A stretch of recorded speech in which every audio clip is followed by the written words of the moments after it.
Bike ಆಯಿತು, petrol ಆಯಿತು, ದ್ವಿಚಕ್ರ ವಾಹನಗಳಾಯಿತು, ಶೂಗಳಾಯಿತು. ಈಗ ನೋಡಿ, ಮನೆ ಎದುರುಗಡೆ ಒಣಗಾಕಿರುವಂಥ ಬಟ್ಟೆಗಳನ್ನು ಕೂಡ ಬಿಡೋದಿಲ್ಲ. ಬಟ್ಟೆ ಕಳ್ಳರು ಜಾಸ್ತಿ ಆಗಿದ್ದಾರೆ. ಮನೆ ಮುಂದೆ ಹಾಕಿದ ಬಟ್ಟೆಯನ್ನು ಬಿಡ್ತಾ ಇಲ್ಲ ಈ ಕಳ್ಳರು.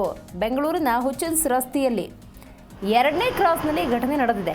ಪುಲಿಕೇಶಿ ನಗರ ಠಾಣಾ ವ್ಯಾಪ್ತಿಯಲ್ಲಿ ಆ ಕಳ್ಳರ ಕೈಚಳಕ ನೋಡಿ ಹೆಂಗಿದೆ.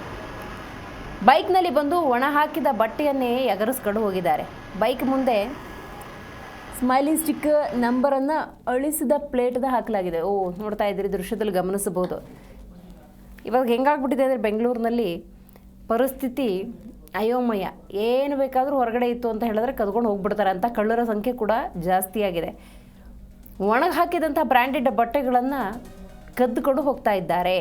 ನೋಡಿ, ಆ ಸ್ಮೈಲಿ ಸ್ಟಿಕ್ಕರ್ ಮತ್ತು ನಂಬರ್ ಪ್ಲೇಟೇ ಇಲ್ಲ, ಅದು ಅಳಿಸೋಗ್ಬಿಟ್ಟಿದೆ. ಯಾರು ಅಂತ ಗುರುತಿಸೋಕ್ಕೂ ಕೂಡ ಅಸಾಧ್ಯ ಅಂತ ಒಂದು ಪರಿಸ್ಥಿತಿ ನಿರ್ಮಾಣವಾಗಿದೆ. ಎಕ್ಸ್ ಖಾತೆಯಲ್ಲಿ ಬೆಂಗಳೂರು ನಗರ ಪೊಲೀಸರಿಗೆ ಟ್ಯಾಗ್ ಮಾಡಿ ದೂರನ್ನು ದಾಖಲು ಮಾಡಲಾಗಿದೆ. ಒಣ ಹಾಕಿದ ಬ್ರ್ಯಾಂಡೆಡ್ ಬಟ್ಟೆಗಳನ್ನು ಆಯ್ದು ಕಳ್ಳತನವನ್ನು ಮಾಡಲಾಗ್ತಾ ಇದೆ. ಈಗ ಬೈಕು, ದ್ವಿಚಕ್ರ ವಾಹನಗಳು, ಈ ಪೆಟ್ರೋಲ್ ಇರ್ಬೋದು, ಬ್ರ್ಯಾಂಡೆಡ್ ಶೂಗಳನ್ನು ಹೊರಭಾಗದಲ್ಲಿ ಇಟ್ಟಿರ್ತಾರೆ, ಅದೆಲ್ಲವನ್ನು ಕಳ್ಳತನ ಮಾಡ್ತಿದ್ರು. ಈಗ ಬಟ್ಟೆನೂ ಕೂಡ ಬಿಡೋಲ್ಲ ಅನ್ನೋದು ಗೊತ್ತಾಗಿದೆ.